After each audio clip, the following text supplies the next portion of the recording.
Olá! Hoje a gente vai mergulhar fundo num verdadeiro quebra-cabeça teológico.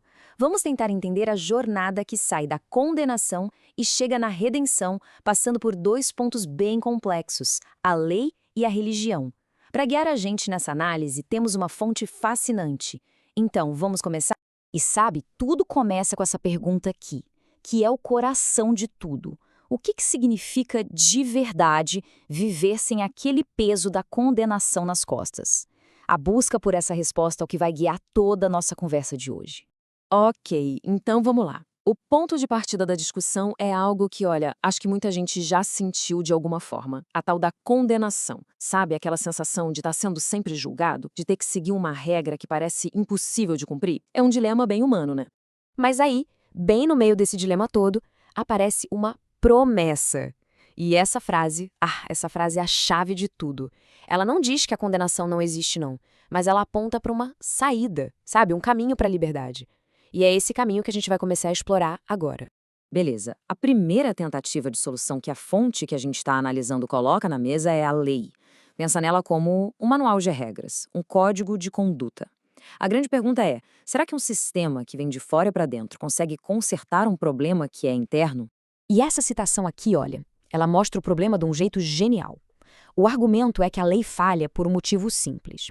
Ela é ótima para apontar o erro, para dizer, olha, isso está errado. Mas ela não tem o poder de mudar a gente por dentro, de mudar o que a fonte chama de a carne. Ela não consegue transformar o coração. A metáfora que usam aqui é, nossa, muito boa. A lei é tipo um freio de cavalo. Pensa bem, o freio segura o cavalo, restringe o movimento por fora, certo? Mas ele muda a vontade do cavalo de correr? Não. A força interna, a vontade de disparar, continua ali, intacta.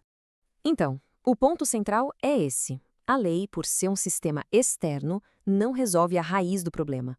A pessoa pode até seguir as regras direitinho por fora, mas por dentro, a luta continua, a inclinação para o erro não some. Fica claro que a solução tem que ser muito mais profunda que isso. Certo? Se a lei que vem de fora não funciona, para onde a humanidade corre? É aí que a análise dá uma virada e mira em algo ainda mais complexo: a religião. Mas atenção, a fonte não a descreve como uma solução divina, e sim como o maior esforço do ser humano para chegar em Deus por conta própria. E a analogia que usam para isso é fortíssima: a Torre de Babel. A religião seria tipo uma Torre de Babel moderna. É um projeto humano, coletivo, de construir uma escada gigante para chegar no céu. E qual foi o resultado lá na história? Confusão. Segundo a fonte, com a religião acontece a mesma coisa. Em vez de conexão, o que se tem é uma confusão de linguagens e de propósitos.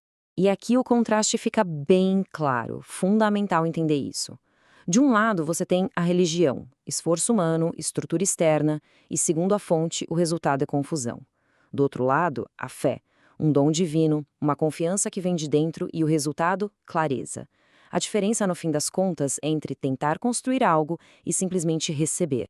Agora se prepara, porque essa é provavelmente a declaração mais forte da fonte. A ideia por trás dela é que os sistemas religiosos, com todas as suas regras, suas hierarquias, criadas por pessoas, podem acabar abafando, sufocando o entendimento de verdade, aquela relação pessoal e direta com o divino.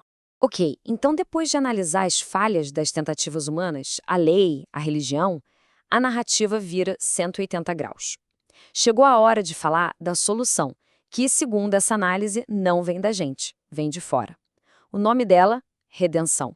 E o mais fascinante sobre este conceito é de onde ele vem. Redenção era um termo de comércio, do mercado mesmo. A fonte usa essa analogia para a gente conseguir pegar a ideia.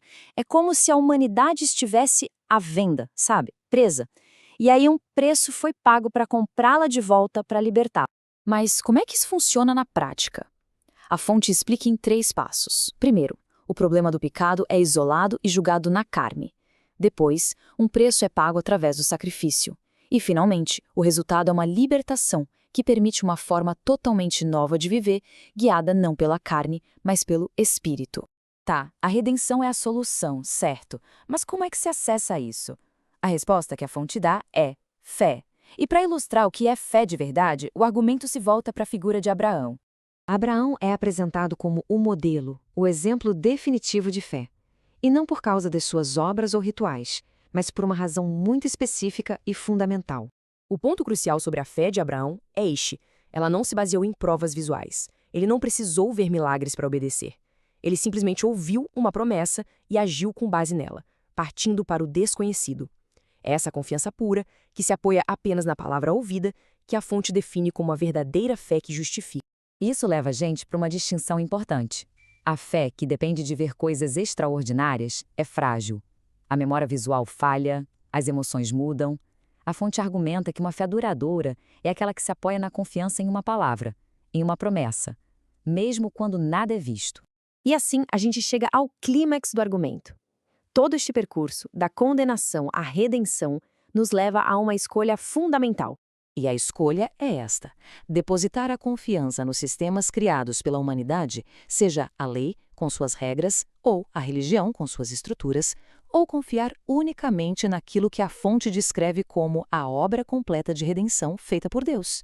E a gente termina com uma pergunta para reflexão. Em meio a todos os sistemas, rituais e organizações, onde é que termina a estrutura humana e onde começa a fé pessoal e direta? É uma questão que a fonte deixa no ar, um convite para uma investigação interior.